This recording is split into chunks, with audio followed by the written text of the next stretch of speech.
내일도 최선을 다하겠습니다. 여러분 고맙습니다. 이게 뭐지?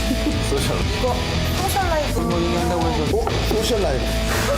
이거 들고 우리 엘리베이터 타고 네.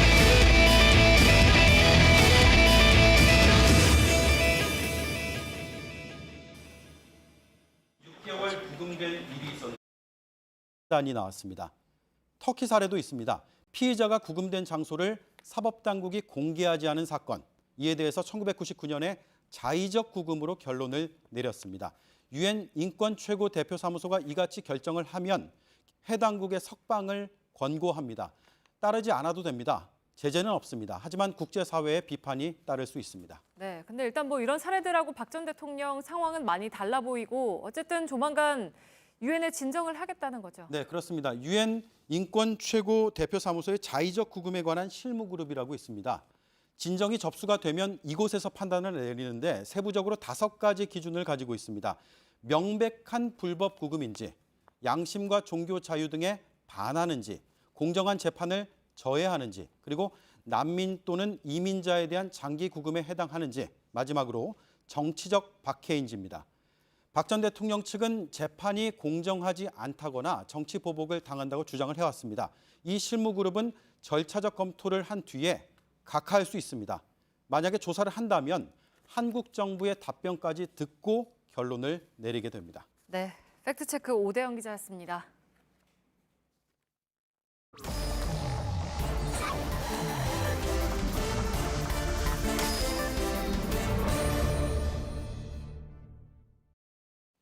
예, 비하인드 뉴스 시작하겠습니다. 박성태 기자가 나와 있습니다. 어서 오세요. 예. 첫 번째 키워드를 열죠.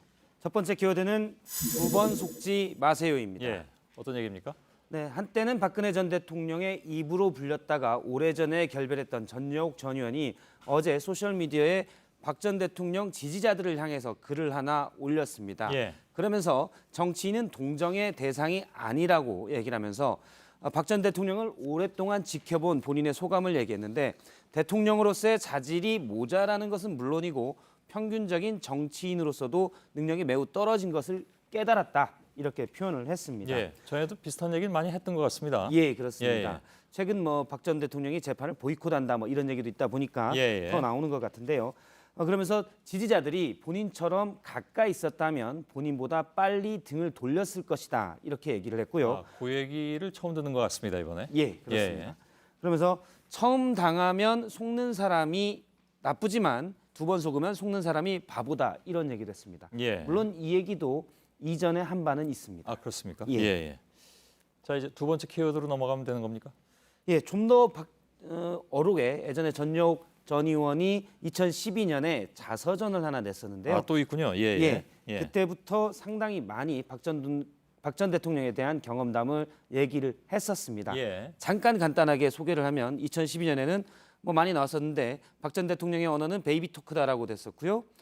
보통 비행기를 타면 이코노미석을 놨는데 옆자리는 블록으로 되게 비워놨다. 옆 사람이 앉지 못하게 했다라고 얘기를 했고 뭐 이코노미라기보단 그냥 비즈니스가 돼버리네요. 예, 이코노미석 여러 석을 확보해 놓은 거죠. 예. 예, 그리고 그 당시에도 올림머리에 대한 얘기가 있었는데 2012년 자서전에 이미 커다란 올림머리가 비에 젖지 않도록 한 행사장에서 본인이 직접 그러니까 전여옥 전 의원이 직접 우비모자를 씌워줬던 일화를 얘기하기도 했습니다. 예. 두 번째 키워드는요? 네, 두 번째 키워드는 바른정당 쿠어바디스입니다.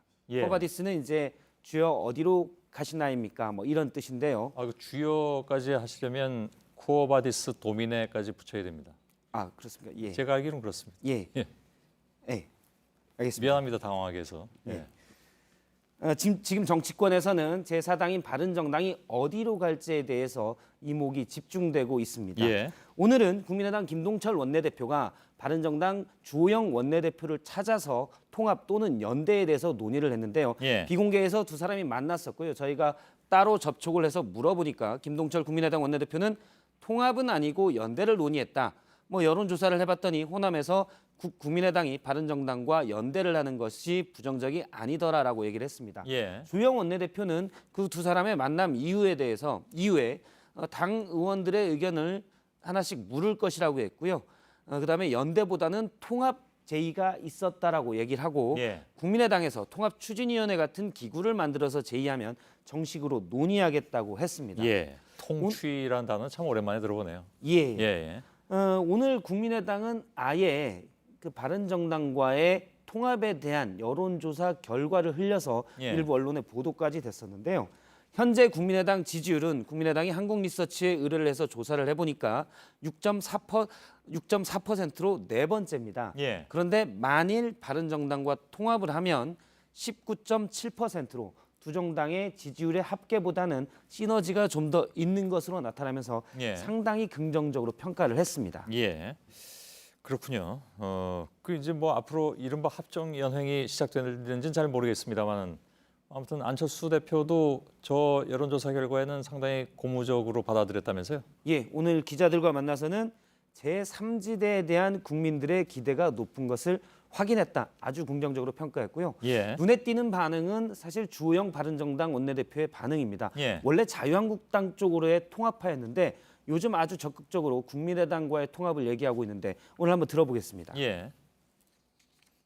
바른정당과 국민의당이 통합했을 때 가장 시너지를 얻고 합리적인 중도 개혁 세력이 이끌어간다는 측면에서 아주 바람직하다. 아주 바람직하다고 했지만 당 관계자는 지역구가 대구인 주호영 원내대표가 국민의당과의 통합을 원하기는 쉽지 않을 것이고 예. 다만 자유한국당과의 통합만이 답이다라고 했을 때 대안이 없기 때문에 자유한국당 쪽의 카드로 우리가 국민의당과의 통합도 염두에 둘 수 있다. 이런 이미지를 흘린다라는 시각도 있습니다. 예. 아, 이거 뭐 통합, 연대 그리고 각 당에게 막 나오니까 좀 어지럽습니다. 일단은. 예. 박성태 기자였습니다. 네, 내일 전국에 구름이 많고 오늘보다 기온이 조금 오릅니다. 또 일교차가 크고 건조하겠습니다. 예.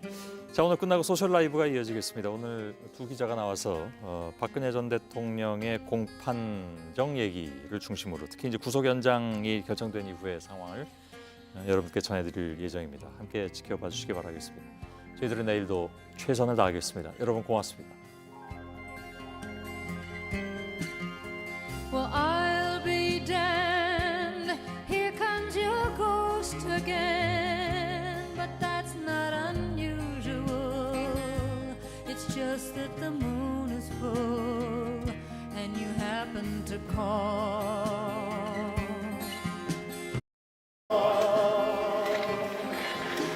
And here I sit at the telephone, hearing a voice I know a couple of light years ago.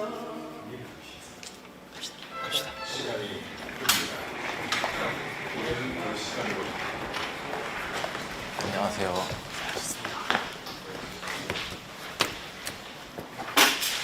예. 소셜 라이브를 진행하겠습니다.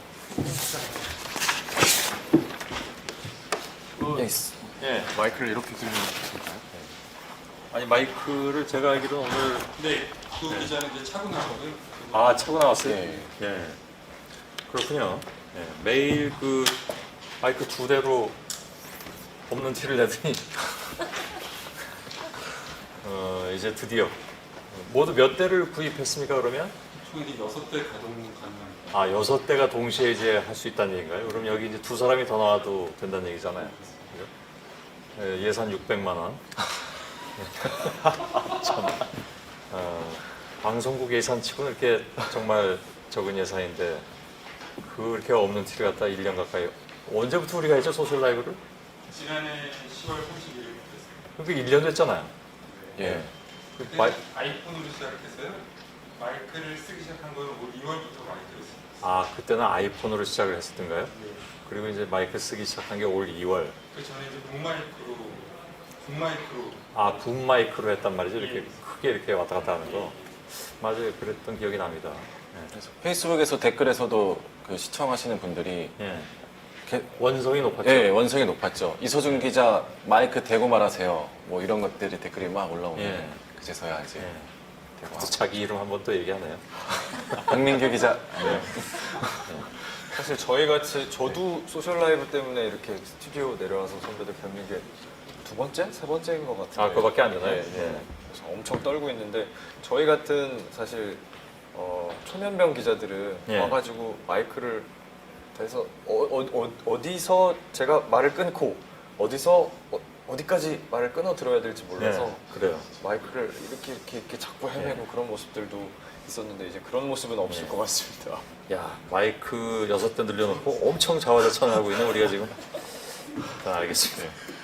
근데 사실은 이게 조금 벗어난 얘기일 수도 있는데, 예, 사실 조직이 이렇게 잘 돌아가려면 제가 알기로는 관료주의가 좀 없어야 된다고 하잖아요. 예. 근데 뭐든 뭐 하나 사는데 막 너무 오래 걸리고 막 그게 이제 관료주의의 소상이잖아요. 그렇죠. 모든 조직이. 그런 면에서 우리가 반성을 해야 되지 않나 생각도 들고. 예전에 이거 다른 방송사 얘기해서 좀 미안한데 제가 있던 M본부가 옛날에 야구단이 있었어요. 어느 야구단인지 이름을 혹시 기억하나요? 안나경 씨는 모르죠? 네. 뭐야? 네? 청룡. 네. 그걸 알아요? 네, 청룡. 마치 원래부터 안다고 생전 처음 들었으면서. 네. MBC 청룡. 네. 그게 나중에 어떤 팀으로 바뀌었는지 알아요? LG 트윈스. 맞아요. LG 트윈스로 바뀌었어요. 그때 그냥 농담으로 이건 정말 확인이 안 된 우리끼리 하는 농담이었는데 MBC 청룡에서 야구 배트 하나 사려면 2달 걸린다는 얘기가 있어요. 그러니까 그 구단이 돌아갈 리가 없다 뭐 이런 얘기를 했었죠. 결국 이제 LG한테 매각하고 말았는데 뭐 사실이 아니라고 저는 생각을 하는데 설마 배트 하나 사는데 2달 걸리겠어요. 근데 이제 조직에 관료주의가 들어가 있으면 무거워지고 잘 돌아가지 않는다는 거죠. 이번에 우리가 관료주의를 타파하면서 마이크를 6대나 또 떠들고 가네. 자, 빨리 진행해야 됩니까? 저 때문에 방해가 됐나요? 알았습니다. 네, 아무튼 알았습니다. 자꾸 거기서 이렇게 얘기하지 마세요. 공판에 2 기자가 계속해서 참여를 했죠? 예, 저희가 여기에다 이제 김나은 기자 이렇게 3명이 법원팀이거든요. 예. 그래서 재판에는 한 회사당 1명의 기자밖에 못 들어가기 때문에 예. 돌아가면서 들어가고 있습니다. 또 예. 이번 재판, 박근혜 전 대통령이 직접 말을 한 재판은 박민규 기자가 들어갔었습니다. 아, 그런가요? 예. 궁금하네요, 여러 가지가. 그 뒷얘기가. 제가 여기서 잠깐 듣고 갈까요? 아니면 빠져나가서 들을까요? 뭐 궁금하신 부분이 있으면 선배가 듣고 가셔도 좋지 않을까요? 일단 저도 그날 아침에 이제 실시간으로 재판 상황을 이제 재판 들어간 기자가 카카오톡 창에다 이제 바로바로 저희는 이렇게 올리거든요. 예. 근데 설마 박근혜 전 대통령이 바로 그날 뭔가 발언을 한다고는 생각도 못 하고 있었거든요. 예. 모든 기자들이. 근데 갑자기 딱 박민규가 박 전 대통령이 직접 말합니다. 딱 그 한마디 올리고 예. 그다음부터는 이제 다 이제 저희는 집중하고 있는데 이제 어느 정도 써야지 올리니까 안 올라오고 있는 거죠. 그래서 다들 이제 막 카카오톡 보고 기자실에도 막 타사 기자들도 막 야 박 전 대통령이 말한대. 박 전 대통령이 말한대. 야 우리 후배들 아직 안 올라오고 있어. 우리도 아직 안 올라오고 있어. 올라온다. 막 다 이런 분위기였거든요. 예. 그 정도로 되게 6개월 역시 만에 재연 전문 기자가 많네. 네. 그 실감나게 들었습니다. 예, 한번 언젠가 예. 본방에서 한번 해보겠습니다. 그건 뭐 알아서 하세요. 네. 예. 당시 상황이 어땠나요? 그래서? 네. 저희들도 사실 법원하고 검찰청 출입하는 법조 기자들도 박 전 대통령 얼굴이야 사실 법원 출입하는 기자들은 계속 공판에 들어가기 때문에 그렇죠. 얼굴이야 계속 뭐 지난 6개월간 사실 많이 봐왔는데 예. 실제로 입을 열어서 목소리를 들은 거는 다들 처음이었죠. 그러니까 첫 공판 때 왜 본인 신분 얘기할 때만 네, 맞습니다. 얘기하고 이번이 처음이었다라는 거잖아요. 네, 그때도 이제 뭐 아주 잠깐 지나가는 순간이어서 어떤 표정을 짓는지 또 목소리 높낮이가 어떤지 이런 예. 것들에 기자들이 상당히 관심을 많이 갖고 봤는데 아주 찰나의 시간이었기 때문에 그때는 뭐 지나가 버렸구나 예. 이 정도 느낌이었다면 이번에는 무려 한 4분 가까이 예, 본인의 4분 육성으로 얘기를 했으니까. 맞습니다. 그리고 되게 시작조차 빨리 됐어요. 그 재판이 시작되고 재판부가 이러이러한 사유 때문에 추가로 구속영장을 발부했습니다라고 충분히 설명을 했는데 그 이후에 바로 유영하 변호사가 피고인께서 할 말이 있다고 한다라고 하면서 바로 마이크를 예. 잡고 박 전 대통령 얘기를 쭉 예. 이어간 그런 상황입니다. 저는 그냥 한 가지만 좀 질문하고 갈게요. 뭐그 당시 분위기라든가 이런 건 뭐 대략은 저희들이 보도도 해드렸고 알고는 있고 또 지지자들의 반응도 저희들이 다 보도를 해드렸는데 재판부의 표정이 어땠는지 좀 궁금합니다. 재판부의 표정은 사실은 저희 기자들도 한정이 돼 있기 때문에 예. 대부분 저희 용어로 이제 스케치라고 하는데 예. 이 이야기를 받아치면서 동시에 얼굴 표정이 어떤지까지 이제 스케치를 하게 되는데 예. 그러면서도 재판부를 힐끔힐끔 볼 수밖에 없는 상황이지 않습니까? 네. 저희. 그래서 가끔 봤는데 사실 재판부 이제 3명으로 구성되어 있지 않습니까? 예. 재판장이 가운데 앉고 재판장 표정은 처음에는 별로 변화가 없다고 저는 봤습니다. 예. 근데 본 사람마다 다른데 다른 기자들 감상을 들어보니까 취재한 걸 들어보니까 계속해서 입이 한 일자로 좀 다물어지더니 얼굴이 조금씩 빨개지는 것 같더라. 아. 그런 얘기들을 하더라고요. 예. 실제로 재판부는 인정할 수 없다라는 그런 멘트가 나왔기 때문에 맞습니다. 그럴 수밖에 없었겠죠. 예. 자, 이건 이제 내려놓고 저는 물러가고요. 안나경 앵커와 조금 더 함께 진행해 주기 바랍니다. 네, 예. 수고하셨습니다. 예. 잘하셨습니다. 예. 네, 박민규 기자가 소셜라이브가 몇 번째인가요, 이번이?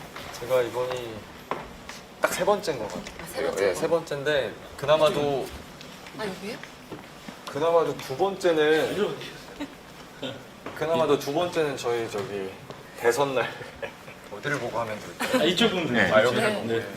그나마도 2번째는 대선 날 저기 광화문 특별 스튜디오 마련됐을 때 아. 그 앞에서 이제 시민 여러분들 이야기 듣고 네.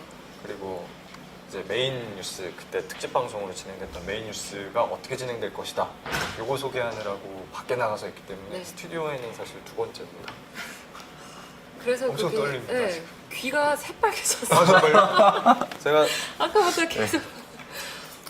네. 근데 저희 박민규 기자는 법조팀에서도 이 방송 잘하기로 그러니까요. 예, 근데 손꼽히는 기자라서 네. 너무 최근에는 빨리 네, 뉴스룸에서는 얼굴을 몇 주 동안은 잘 안 보였어서 네, 네, 소셜 라이브로 나와줬군요. 맞습니다. 네, 오늘 여러 이야기들을 해줄 것 같은데 저희가 팩트 체크에서도 사실 관련된 이야기들을 했었는데 MH그룹 관련된 얘기도 네. 오늘 같이 풀어주시는 거죠.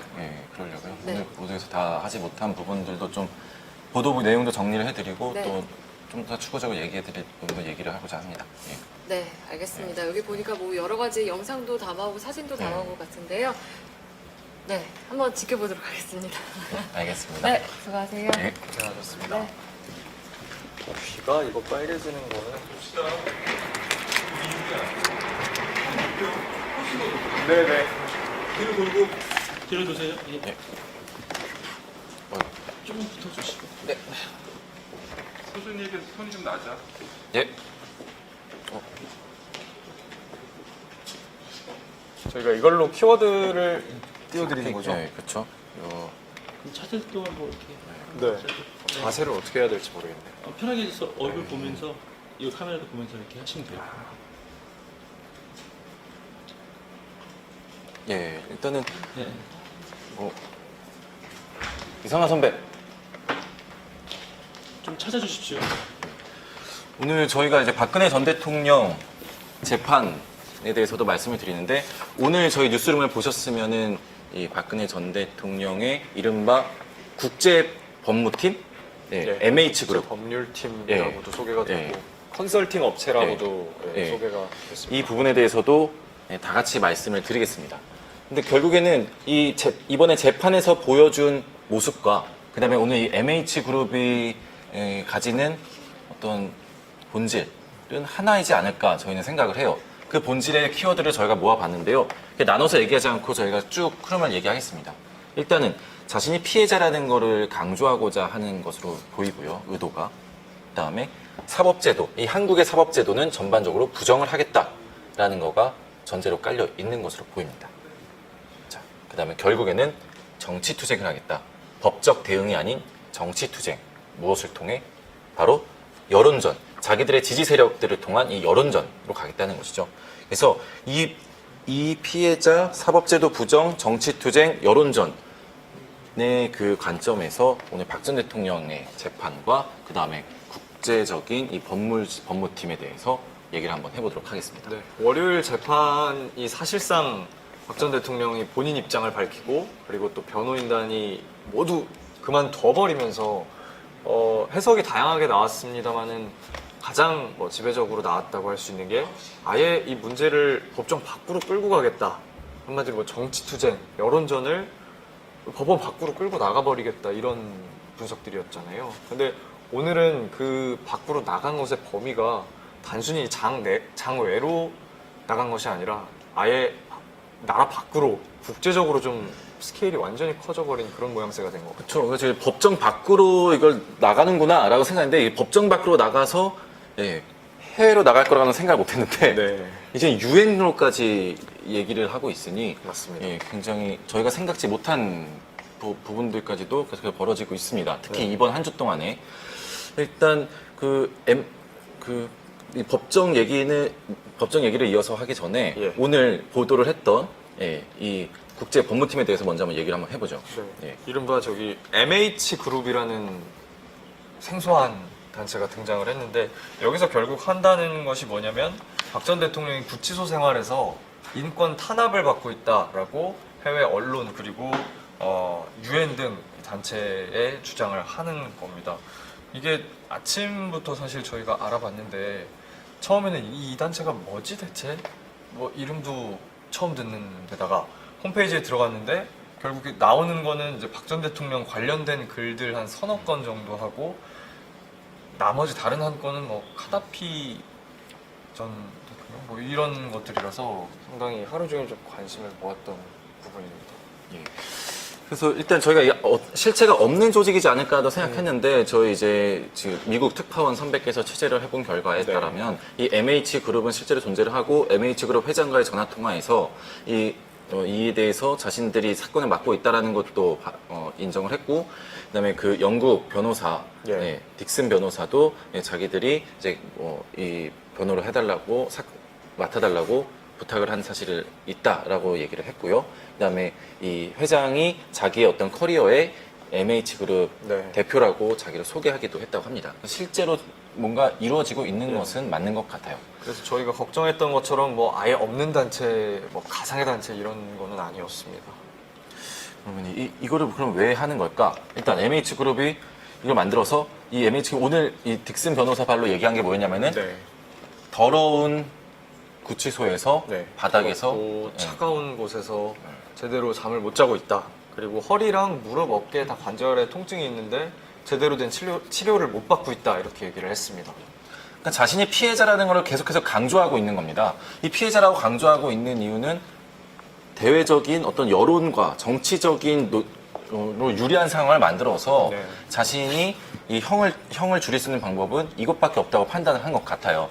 이번에 어제 나온 얘기지만 이제 일간지 보도를 통해서 알려진 게 박근혜 전 대통령이 20년형이든 30년형이든 상관이 없다라고 말을 했다는 거잖아요. 그 말인즉슨 법정에서 어떤 법적 대응을 통해서 자신의 형량을 줄여봤자 또 형량이 늘어봤자 또 유무죄를 다퉈봤자 자신의 형량은 오직 정치 상황을 통해서만 결정될 것이라고 결론을 내린 것 같아요. 한편으로 봤을 때 이 노태우 씨와 이 전두환 씨의 경우에도 무기징역과 징역 12년을 선고받았지만 대법원에서 확정된 지 8개월여 만에 그 해 12월에 바로 사면을 받고서는 풀려났거든요. 다시 말해 법정에서 징역을 얼마를 때리든 무기징역을 때리든 정치 상황에 따라서 사면을 받으면은 나의 형량은 끝이 난다라는 그 전례를 보고 판단을 하고 있는 게 아닌가 생각이 애초에 재판 자체를 믿을 수 없다고 얘기를 해버렸으니까요. 월요일날. 그 맥락인 것 같은데 사실 이번에 나온 주장 조금만 더 정리를 해드리고 넘어가면 이번에 나온 주장이 사실은 엄청나게 새로운 것도 아닙니다. 사실 그 태극기 집회라고 불리는 법원 청사 주변에도 아주 많고 대학로에서도 제 기억에는 벌어졌던 것 같은데 거기서 그때 예전에도 나왔거든요. 유엔 인권위원회에다가 제소를 하겠다. 내지는 국제사법 예, 재판소에 형사재판소에 이 문제를 가지고 제소하겠다. 가겠다. 그런 얘기들도 했었는데 이게 사실 확인을 해보면 지난 10월 초까지도 계속해서 집회에서도 나왔던 얘기고 예전에 탄핵 심판 대리인으로 있었던 뭐 서석구 변호사 지금은 추선희 어버이연합 사무총장 변호를 하고 있는 그분인데 계속해서 이야기를 했던 부분이거든요. 근데 지난주에 구속영장이 한 차례 더 발부가 되면서 본격적으로 이제 여론전에 진짜로 나서고 있는 그런 모양새인 것 같습니다. 그러면 여기서 다시 한번 짚고 넘어갈게. 그렇다면 박근혜 전 대통령은 정말 피해자인가? 이 MH그룹의 주장은 사실인가를 한번 짚고 넘어가야 되는데요. 그에 대해서는 일단 정말 구치소에서 굉장히 핍박을 받고 있고 인권 침해를 받고 있는 피해자인가? 이 부분 오늘 박민규 기자가 보도를 했잖아요. 네, 맞습니다. 다시 한번 정리 좀 해주세요. 정말 간단한데 그 의혹 제기 비슷하게 나왔던 부분들 법무부가 오늘 아침에 일찍 보도자료를 내면서 설명을 했습니다. 한마디로 사실이 아니다. 인권 탄압 자체가 없기 때문에 별로 뭐 설명할 것도 없다. 이런 얘기들까지 했는데 결국에 치료를 잘 받지 못하고 있다고 얘기를 했는데 지난 7월, 8월 계속 이제 아프다면서 재판에 초반에 못 나오지 않았습니까? 7월 초에. 근데 외부 병원에 서울 성모병원까지 2차례 가서 진료를 받았고 서울구치소 내에서도 필요할 때마다 진료가 계속해서 이루어졌다. 근데 결국 중요한 거는 그 검사 때마다 검진 때마다 크게 이상은 없다. 그러니까 조금 더 뭐 정밀 검사를 해보자. 뭐 이 정도 얘기만 계속 결과만 계속 받았다는 거죠. 그리고 오히려 사실은 박 전 대통령 수용 생활 관련해서는 다른 수용자들에 비해서 인권 탄압은 고사하고 인권 탄압이 아니라 오히려 다른 수용자들에 비해서 좀 특혜를 받고 있다라는 얘기도 계속 나왔습니다. 그렇죠. 지금 이 MH그룹과 이 딕슨 변호사의 주장의 요지는 이겁니다. 이 너무나도 아픈 박근혜 전 대통령을 왜 이렇게 상황이 열악한 구치소에다가 계속해서 감금을 하고 있느냐라는 얘기인데요. 일단 이 열악한 상황이라는 거, 구치소가 열악한 상황이라는 거 당연히 우리 한국의 구치소 상황 열악한 것 인정할 수 있습니다. 근데 유럽에 비해서 당연히 구치소 상황 열악합니다. 정유라 씨 같은 경우에 그 덴마크 구치소에서 뭐 게임도 할 수 있었고 하나의 어떤 원룸 시설이었다고 보도가 된 바 있지 않습니까? 예, 당연히 그거에 비해서 열악합니다. 근데 그 주장대로라면은 현재 대한민국의 구치소 교도소에 수용돼 있는 이 수용자들 중에 박근혜 전 대통령보다 더 어떤 더 좋은 시설에서 더 나은 시설에서 생활을 하고 있는 사람은 거의 없다고 봐야 되거든요. 이런 논리로 박근혜 전 대통령을 석방해야 한다라고 주장을 한다면은 바로 대한민국에 있는 모든 수용자들이 인권 침해를 받고 있으니 전원을 다 석방하라는 논리가 되는 겁니다. 또 다른 면에서 그런데 이 구속 연장 자체가 부당하다라고 주장할 수도 있는데 자. 이번에는 재판이 6개월을 넘어가면서 이제 추가 구속영장을 법에 따라서 합법적으로 발부한 거지 않습니까? 근데 이 변호사는 영국 변호사입니다. 근데 이번 국정감사에서 금태섭 위원이 자료를 근거로 발표를 했어요. 영국 같은 경우에는 재판 중에 구속기간이 제한이 없다고 합니다. 그러니까 이 재판이 6개월을 넘어가서 구속영장을 추가로 발부했다는 것 자체가 부당하다라는 주장은 영국 변호사 입에서 나온다는 건 좀 이해가 가지 않는 부분이죠. 그래서 저는 또 한마디만 더 하고 이제 법정으로 넘어갈까 하는데 법정 얘기로 넘어갈까 하는데요. 유엔의 도움을 청했습니다. 유엔에. 앞서 저희 본 방송에서 노회찬 의원도 얘기를 했지만 유엔의 어떤 인권 상황에 대한 정부의 입장, 정부의 어떤 태도 변화를 요청했을 때 이 박근혜 정부는 그거에 대해서 반응을 거의 보이지 않았다라고 노회찬 의원이 방송에서 얘기를 했죠. 맞습니다. 또 제가 2015년에 보도한 기사인데 그 당시 이제 유엔이 한국의 인권 상황을 정리해서 보고서를 보내달라고 했을 때 그때 우리 인권위가 세월호 뭐 등등 이 정부의 박근혜 정부가 싫어하는 내용들을 콕콕콕 찍어서 빼서 보고서를 보냈습니다. 그때 이거를 세월호 빼고 저거 빼고 민주노총 빼고 뭐 언론 탄압 이걸 빼라고 지시한 사람이 얼마 전까지 박 전 대통령의 변호인이었던 유영아 변호사였습니다. 지금 몇 년이 지나서 유엔에 자신의 인권을 지켜달라고 도움을 요청하는 게 되게 아이러니한 것 같아요. 이렇게 정리를 하고 재판 얘기를 좀 전해드려야 될 것 같습니다. 이제 오늘이 수요일이니까 그제 재판이었는데 아까 저희 손 선배하고도 잠깐 이야기를 했고 말씀을 드렸지만 그때 사실 구속영장 이제 구속 기간이 연장되고 나서 처음 열리는 재판이었기 때문에 사실 박 전 대통령 쪽에서 어떤 식으로든 반응이 나올 거다 내지는 강하게 재판부에 항의하거나 어떤 식으로든 반응이 나올 거라고 생각을 했는데 그 정도로 사실 어찌 보면 강수 비슷하게 모양새가 연출될지는 예상하셨어요? 전혀 몰랐죠, 전혀. 네. 그때 박 전 대통령의 표정이나 네. 뭐 이런 것들을 좀 얘기를 해주세요.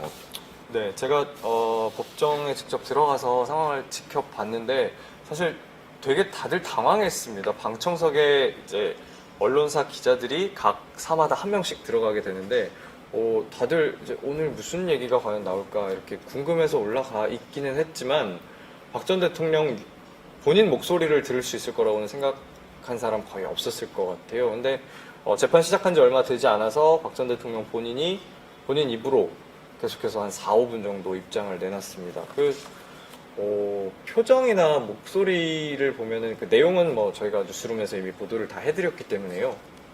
표정이나 목소리가 어땠는지 궁금해들 많이 하셨을 것 같은데 사실 표정이라고 하면 누군가를 바라보고 말하는 게 아니라 써온 원고 타이핑이 돼 있었을지 아니면 뭐 수기로 돼 있었을지는 뭐 확인을 멀어서는 할 수 없었습니다만은 원고를 쭉쭉쭉 읽으면서 내려갔기 때문에 표정 변화는 사실 없었어요. 그런데 중요한 거는 사람이 말할 때 어떤 생각을 가지고 있는지는 사실 말투에서 드러나잖아요. 근데 초반에 상당히 법정에서 처음으로 입 여는 거여서 그런지 내지는 어떤 이유에서인지는 모르겠습니다. 목소리가 아주 좀 떨렸거든요. 계속해서 좀 떨리다가 중간쯤 이르러서 자신의 이제 뇌물 혐의를 부인하는 부분에 이르러서는 부정한 청탁을 누구로부터도 받거나 들어준 적이 없다. 이 부분부터는 예전에 마치 저는 그 부분이 생각났어요.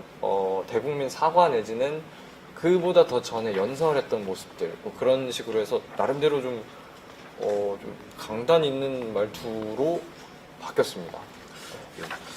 방금 전에 이제 이 MH그룹이 자신이 어떤 인권 침해를 받는 피해자라는 거를 알리려고 하는 의도가 있다면은 이 법정에서의 발언 내용 역시 자신이 피해자라는 주장을 하는 듯 했어요. 네. 예. 그래서 공정한 재판을 받지 못하고 있고 또 이제 그 유영하 변호사도 허허한 이 법정에 네. 홀로 남기고 간다. 또 그 전에도 뭐 이제 콜로세움에 이제 굶주린 사자들이 드글드글한데 거기에 혼자 남기고 간다. 네. 뭐 이런 식의 말을 했거든요. 자, 근데 이 피해자를 강조하는 부분 결국에는 향후 재판을 아예 보이콧을 해서 이 재판의 공정성과 정당성 아예 흔들려고 하는 의도로 보여요. 그것 때문에 이제 어떻게 보면은 이거를 1년 가까이 이걸 지켜봐온 우리 국민들도 있고, 그다음에 이거를 열심히 수사를 해온 검찰과 특검도 있고, 또 최대한 공정한 재판을 하기 위해서 이 박 전 대통령이 지연 전략을 한다는 비판까지 받고 있는데 그런 모든 증인을 다 부른다고 했을 때 그걸 다 받아줬던 재판부도 있고, 이렇게 지난 1년 동안 모두가 우리 대한민국 전체가 어떻게 보면 이 박 전 대통령 재판을 지켜보면서 정말 고군분투를 해왔는데 갑자기 이후의 모든 재판을 다 정당성과 공정성을 무너뜨리고 인정하지 않아 버리겠다면은 지난 1년간의 어떤 이 시간이 무의미해지는 게 아닌가 그런 우려도 듭니다. 수사기관도 마찬가지고 법원에서도 마찬가지겠지만 사실은 뭐 규정되어 있는 법에 나와 있는 절차대로 계속해서 사건 처리가 돼왔던 부분인데 이게 지금 기자들도 사실은 좀 많이 말 그대로 무력감을 좀 느낀 뭐 그런 상황이 됐었습니다. 저 타사 기자들이랑 얘기를 했을 때 이거를 뭐라고 이렇게 비유를 했냐면은 이거 완전 뭐 열심히 막 축구 시합하고 있는데 또는 뭐 이렇게 축구 시합하고 있고 그냥 하고 있는데 갑자기 한쪽 팀에서 저 엄마가 집에 들어오랍니다 하고서는 갑자기 확 빠지고서는 뭐 골 넣으실 거면 골 넣으세요. 그런 다음에 공정한 시합이 아니었습니다. 그렇기 때문에 인정할 수 없습니다. 어차피 우리는 지는 게임이었어요. 뭐 이렇게 되는 거 아니냐? 네. 이런 식으로 표현을 한 기자도 있었어요. 애초에 게임의 네. 룰 자체, 지금까지 해왔던 이 게임의 룰 자체가 잘못됐으니까 우리는 더 이상 여기서 이 방식대로 게임을 하지 않겠다. 게임에 비유하는 게 뭐 적절치는 뭐 완전히 100% 맞아떨어지지는 않겠지만 어쨌든 이 장 내에서 지켜야 하는 룰을 완전히 뭐 갖다 던졌다, 뭐 놔버렸다 이렇게 볼 수 있을 것 같습니다. 근데 이거는 지금까지 국정농단 그 사건 전반에 걸쳐서 반복되어 온 패턴이에요. 검찰 수사 때도 검찰 수사에 적극 협조하겠다고 했는데 검찰 수사가 막판에 다다라서 박근혜 전 대통령을 조사한다고 하니까 갑자기 못 받겠다. 막상 날짜가 다가오니까 그때도 결국에는 검찰 수사도 그래서 마지막에 뭐 편향돼 있고 네. 검찰 수사할 때 홈집 내기를 했죠. 특검 때도 마찬가지죠. 그렇죠. 예, 특검 조사를 받겠다는데 특검 수사도 한창 해가지고 이제 박 전 대통령을 조사한다고 하니까 또 여론에 뭐 흘리기를 한다. 조사받을 수 없다. 또 마지막에 흠집 내고서는 여기 뭐 못하겠다고 보이콧을 놨죠. 네. 또 헌법재판소 탄핵 심판 때도 마찬가지였어요. 그때도 변호인단은 다 뭐 나갈 수 있다 뭐 이런 얘기까지도 했고, 그리고 또 탄핵 심판 막판에 가서는 이 헌법재판관들을 막 모욕 주고 네. 헌법재판관들이 뭐 국회 대리인단하고 한편이라고 얘기를 하고, 그래서 결국에는 마지막에 굉장히 어떤 모욕과 막말로 마지막을 장식했죠. 네. 근데 지금 이 형사재판 역시 6개월에 걸쳐서 지연 전략을 써왔다는 비판과 뭐 무단 불출석과 이런 것들이 있었지만 그 재판부가 끌고 왔는데 이제 와서 이제 변호인단이 다 사임하고 재판 안 뭐 모르겠다 뭐 나온다는 거는 똑같은 패턴의 지금 또 반복이거든요. 맞습니다. 역사적으로 아주 중요한 재판이고 사실 유례, 전례가 없는 재판인데도 이렇게 간다면 사실 지켜보는 국민 여러분 모두가 사실 실망할 수밖에 없는 그런 상황인 거는 같습니다. 저도 법조인들하고 얘기를 할 때 이 재판에 대해서 형사소송법에서 나올 수 있는 모든 그 재판 방해라고 하기는 뭐였지만 형사소송법을 정말 다 뜯어보게 만드는 재판이다라는 표현과 또 이 재판을 결국에는 교과서에 정리해야 되는데 어떻게 정리해야 될지 모르는 순간이 올 것 같다 이렇게 얘기하는 법조인도 있었습니다.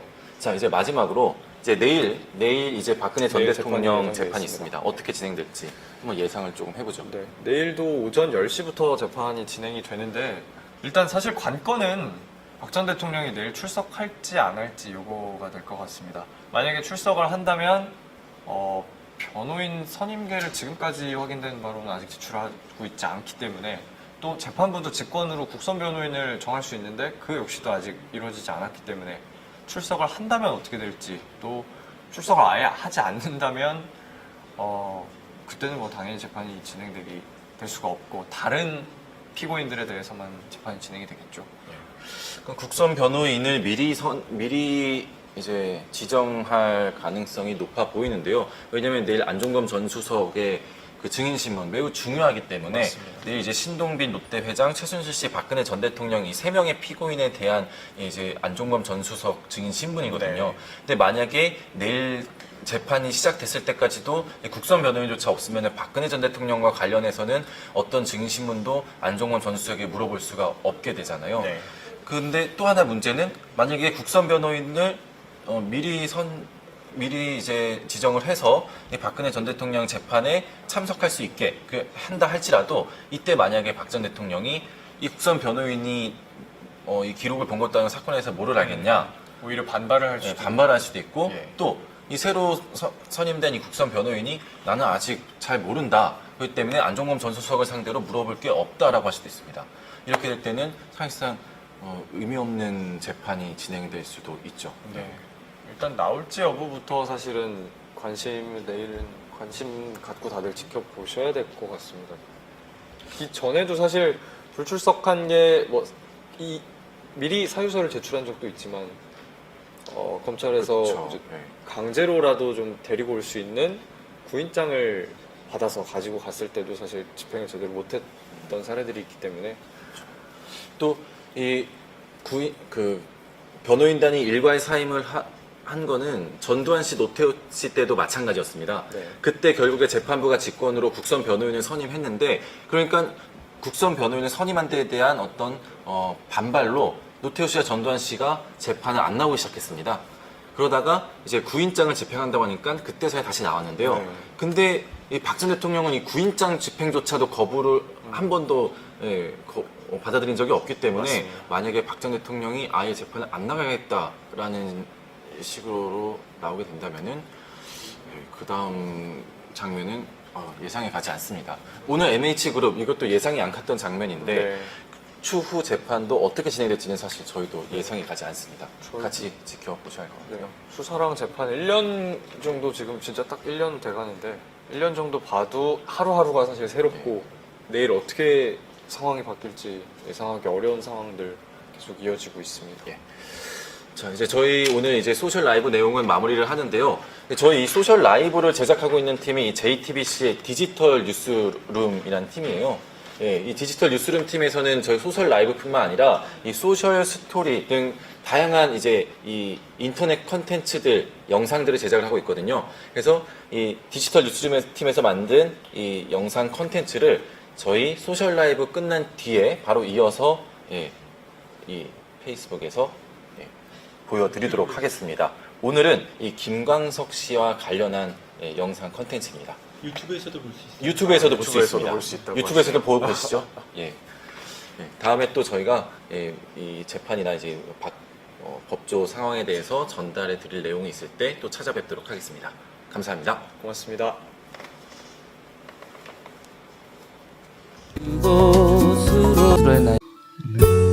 제가 김광석입니다. 누구나 스스로의 나이에 대한 무게는 스스로 감당해내면서 지냅니다. 일정 부분 포기하고 일정 부분 인정하고 그러면서 지내다 보면 나이에 니은자 붙습니다. 30이죠. 또 하루 멀어져 간다. 내 품은 담배 연기처럼. 그때쯤 되면 스스로의 한계도 인정해야 되고 주변에 일어나는 일들도 뭐 그렇게 재미있거나 신기하거나 그렇지도 못합니다. 점점 더 멀어져 간다. 계속 그렇게 답답해하면서 재미없어하면서 지낼 것인가, 좀 재미거리 찾고 이루어내고 열심히 살아보자, 뭐 그런 내용들을 지난 7월에 발표한 40앨범에 담았습니다.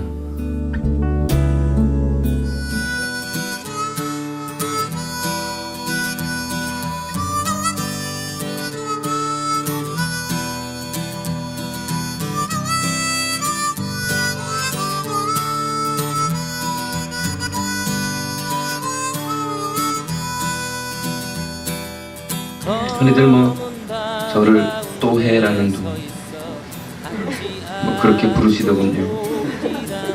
자주 한다고. 올해도 열심히 할 겁니다. 둘러봐도 소용없었지. 나는 왜 이렇게 긴 밤을 또 잊지 못해 세울까. 장틈에 기다리던 새벽이 오면 바람이 불어오는 곳, 그곳으로 가네. 그대의 머릿결 같은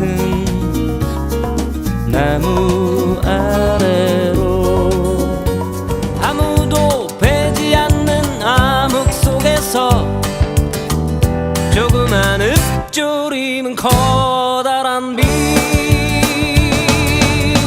나의 노래는 나의 힘. 작은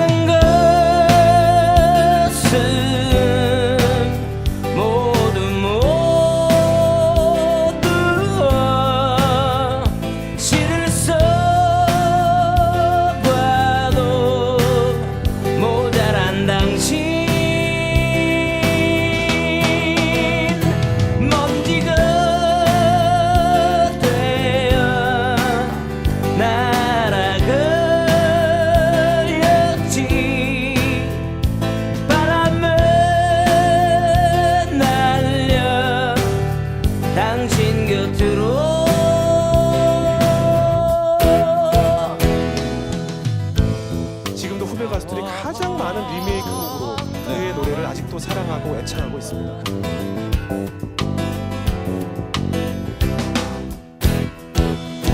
작은 것은 모두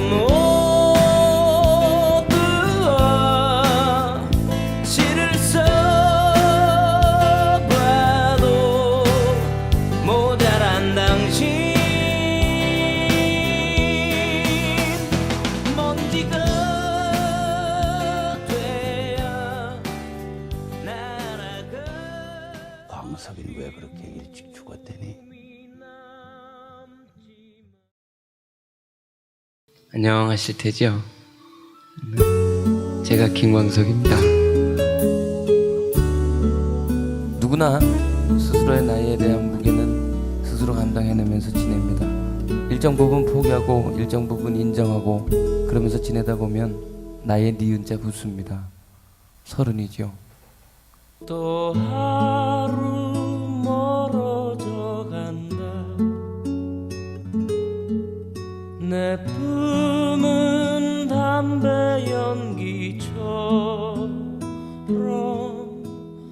그때쯤 되면 스스로의 한계도 인정해야 되고 주변에 일어나는 일들도 뭐 그렇게 재미있거나 신기하거나 그렇지도 못합니다. 점점 더 멀어져 간다. 계속 그렇게 답답해하면서 재미없어하면서 지낼 것인가, 좀 재미거리 찾고 이루어내고 열심히 살아보자, 뭐 그런 내용들을 지난 7월에 발표한 40앨범에 담았습니다.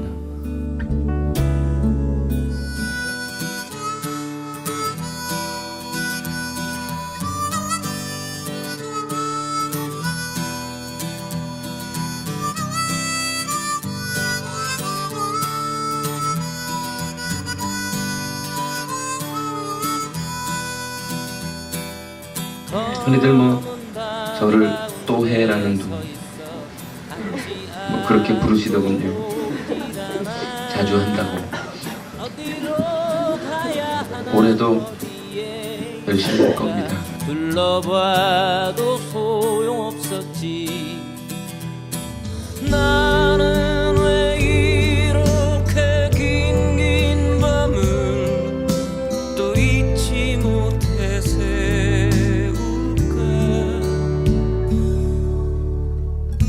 장틈에 기다리던 새벽이 오면 바람이 불어오는 곳 그곳으로 가네. 그대의 머릿결 같은 나무 아래로 아무도 배지 않는 암흑 속에서 조그만 읊조리는 커다란 빛. 나의 노래는 나의 힘. 작은 것은 모두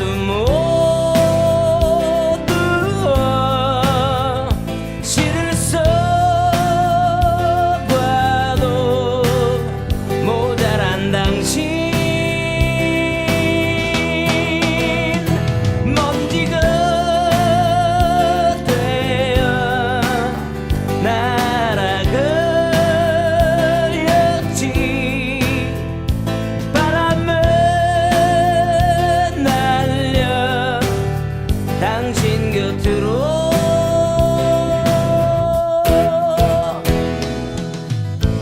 지금도 후배 가수들이 가장 많은 리메이크 곡으로 그의 노래를 아직도 사랑하고 애창하고 있습니다.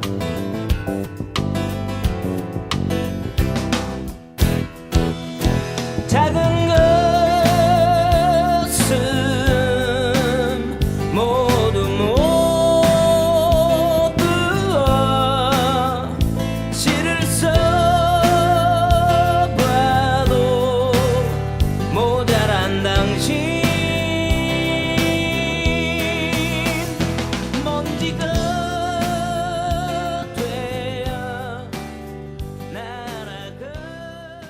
강섭이는 왜 그렇게 일찍 죽었대니?